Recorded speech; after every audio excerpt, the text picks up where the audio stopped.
Are you trying to grow your countertop or flooring business and you found yourself saying, if we just had more leads, we'd be able to hit our sales targets? Then I want you to consider that you might be overlooking something. And the things that I'm going to share with you come from 3+ years of us being inside of our clients' sales pipelines and auditing the health of the pipeline and the performance of sales reps. Now, this is something we don't do right now, but it's something we did back in the day. And so everything I'm going to be sharing with you comes from 3+ years of data. And what I can tell you is for successful Surface Pro companies, their inability to hit their sales targets didn't come from a lack of opportunities. It's not that they weren't getting enough leads into their pipeline. That wasn't the real problem. It was that they weren't converting at the rate they thought they were, meaning they thought maybe, hey, we have a conversion rate of 50 or 60%, when really their win rate was 30%. Right? The reality. They had poor follow up on leads, would take them a day, 2 days to get back to a lead that they got on their website. Or they would send out a quote and never follow up, right? We just send them out and whatever happens, happens. And then sales reps were sporadically upselling people or not at all. And that is really what's killing growth, right? That's really what's limiting businesses from being able to hit their sales targets. It's not that, hey, we typically get 70 leads and we want to double our sales. And so we need 140. It's not so simple.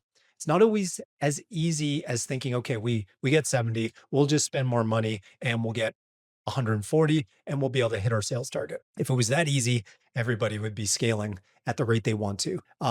There's a lot more that I could unpack there in terms of how to scale your marketing, but this is specifically focusing on the sales side of things.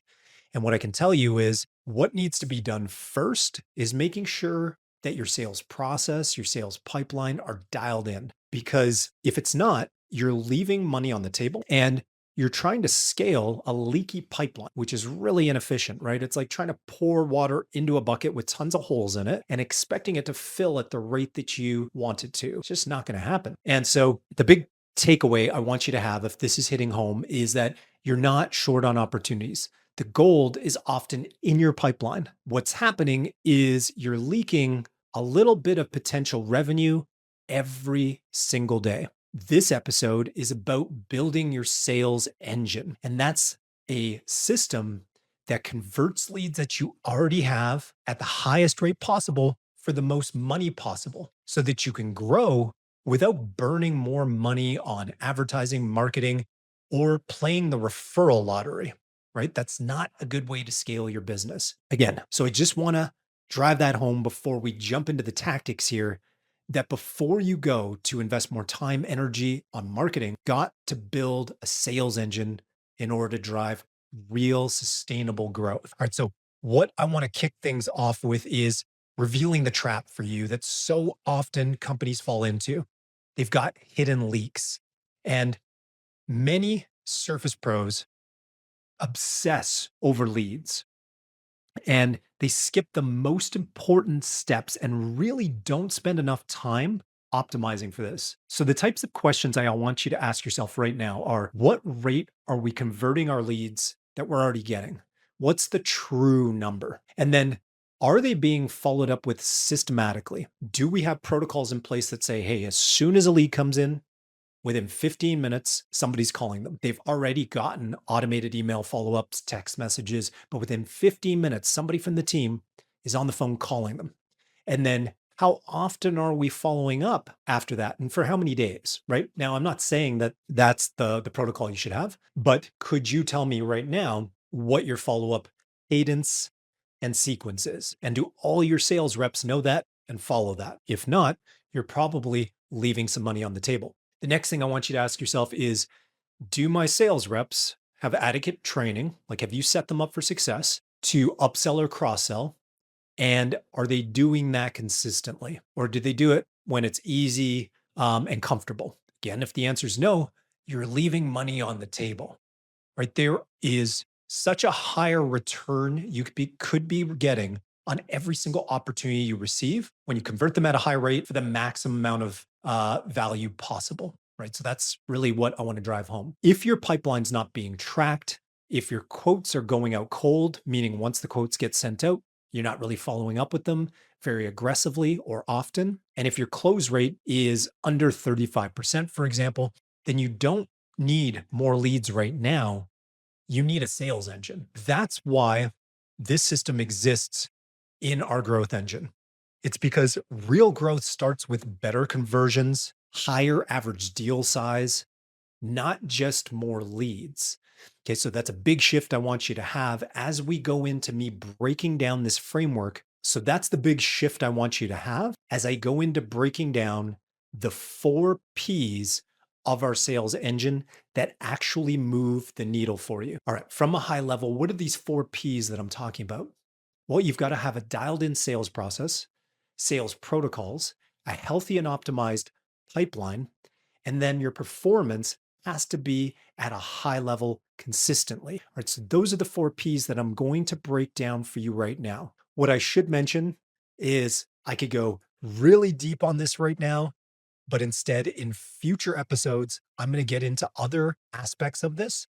But specifically in this episode, I'm going to be talking about the 4 P's of a sales engine from a conversion focus. All right. So the first P in the framework is process. And you want to have your process driving a better conversion flow. Okay. So the first thing I want to ask yourself is, do you have a defined sales process?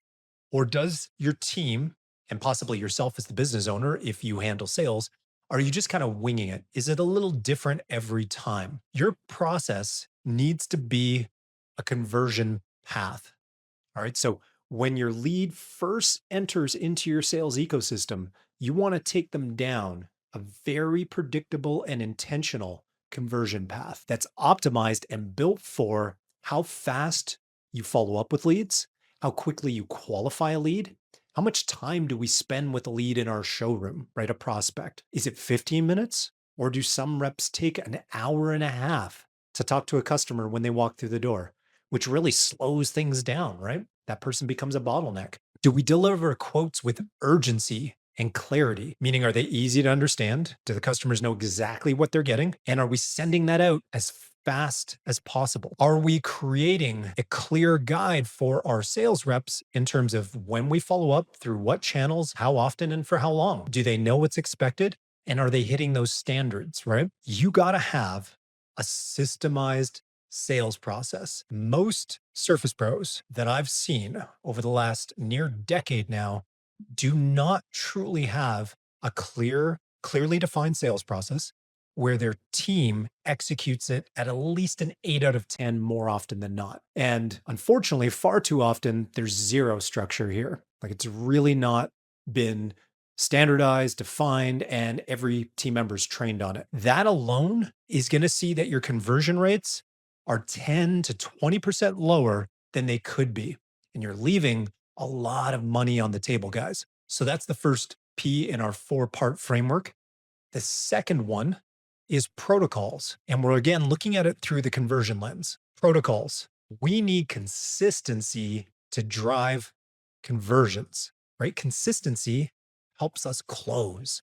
Maybe a better way of saying it. Protocols is just a fancy way of saying standards. What's our standard way of doing something every single time without fail? That's the level we want our team to operate at. So, do you have protocols in place that ensures that every lead gets followed up with 5 times in this time frame? Does every quote use the same system to make sure that you've engineered your quotes for profitability? Or do your team members sometimes maybe give discounts, right? Or they quote the material a little bit different? Does every quote that you guys are producing follow a standard system to make sure that you're going to get a certain amount of profit?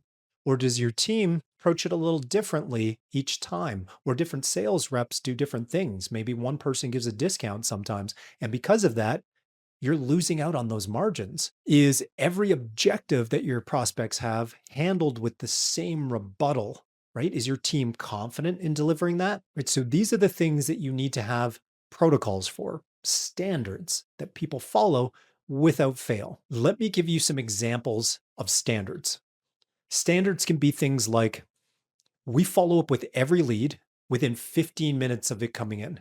And I'm not talking about an automated email. I'm talking about a real human reaching out to them within 15 minutes. Another standard could be when we send a quote out, we call them to follow up within 24 hours. Another example would be is when we're producing a quote or we're working with somebody in the showroom, we always upsell and present these premium options in these three scenarios, right? So your team knows, okay, scenario A, I offer this. Scenario B, I present them this premium package. Scenario C, I do, et cetera, right? So your team knows exactly what to do in different scenarios. So they're upselling or cross selling. Okay. Those are what your standards would look like. And what protocols are designed for is to prevent randomness. Randomness kills conversions, kills sales, which affects your cash flow. All right. So that is the second P, protocols. Coming into the last two, I'm going to be sharing with you pipeline and then performance. Let's talk about number three, pipeline. You've got to have visibility to plug the leaks and make sure that your pipeline is healthy. So, from a conversion standpoint, we want to make sure we've got a healthy pipeline and that we're not leaking potential revenue. Here's where the money often gets lost.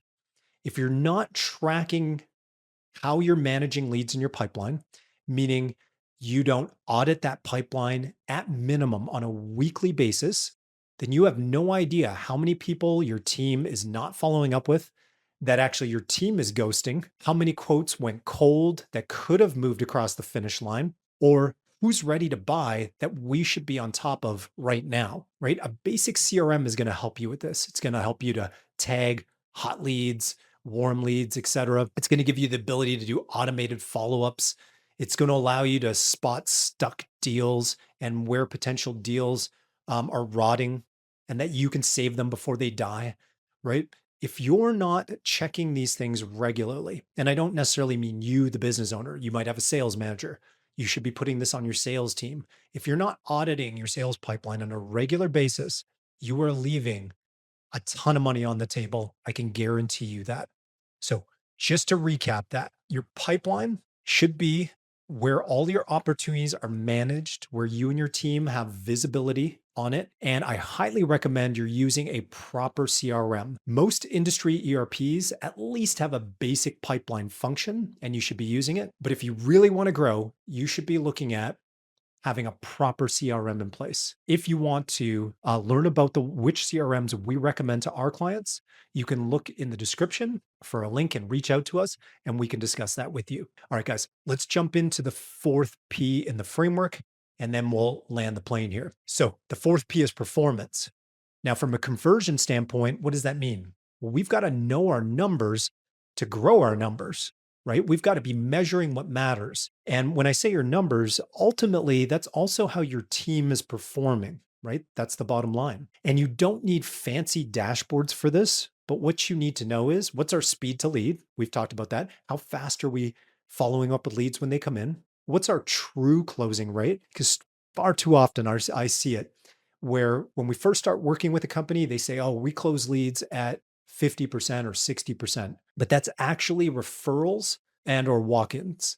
But when they look at all the leads, web leads, social media leads, paid advertising like Google, phone calls, it's actually that they're really, when they average it all out, 35%. So just imagine if you increased your close rate from 35% to 45%, that's a big bump in revenue without a single new lead, right? So this is where it matters to measure what matters, right? So other things that you need to know, the basics, average job size, right? These are the levers we can pull. If your average job size is currently $4,200 and you start to develop your team and make sure that they're locked in, upselling, cross-selling, and you've bumped that up to 5,500 per job, think about how that impacts your bottom line, right? So the first thing you need to do is to get to know your numbers to grow your numbers. And then further down the line there, what's our upsell percentage? Like, how is our team performing when it comes to upsells? All right. So these are the types of things you want to be tracking, from speed to lead, close rate, speed to quote, how long it takes to close a deal. These are the main key performance indicators you want to be tracking. Even small tweaks, once you get a handle on these numbers, can make a significant difference. We've seen it be in the mid six figure range of the difference it makes when you've optimized your sales engine. The pro tip here that I want to leave you guys with is it's not that marketing isn't important, it's that you want to dial in your sales engine. And once you do, you want to take a percentage of your additional profits from doing that and invest this into your marketing machine. That way, you can buy more customers than your competition, right? Instead of having a leaky sales pipeline, instead of leaving money on the table, you're able to buy more of the market through the additional profit that your sales engine produces. All right, guys. So I want to leave you with a quick challenge so that you can take action. I want to challenge you to look at when was the last time you tracked your true close rate, right? Let's say if you're not doing that, I want to challenge you to track your true close rate for 30 days. And then the next thing I want you to challenge yourself to do is look at, are our quotes that we're sending out being followed up with at least 5 times? Or are we just sending them out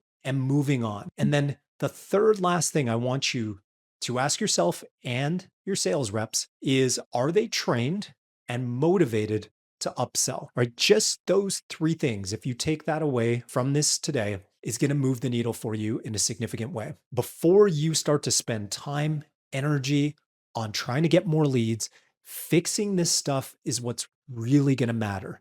All right. You can't scale a leaky pipeline. Now, the growth engine is what helps you to install a real sales engine. It's a system, one that closes consistently, allows you to track your performance, and drives real growth from the inside out. So I want you to really think about how important that is for your business. And if this was valuable for you today, I want you to hit subscribe on our YouTube channel or follow the podcast wherever you're listening, because every week we're going to be unpacking one of the systems inside of our growth engine. And then finally, check out the links in the description because there's tools, resources, and additional trainings to help you grow your business faster and more easily. All right, guys, until next time, stay driven for growth.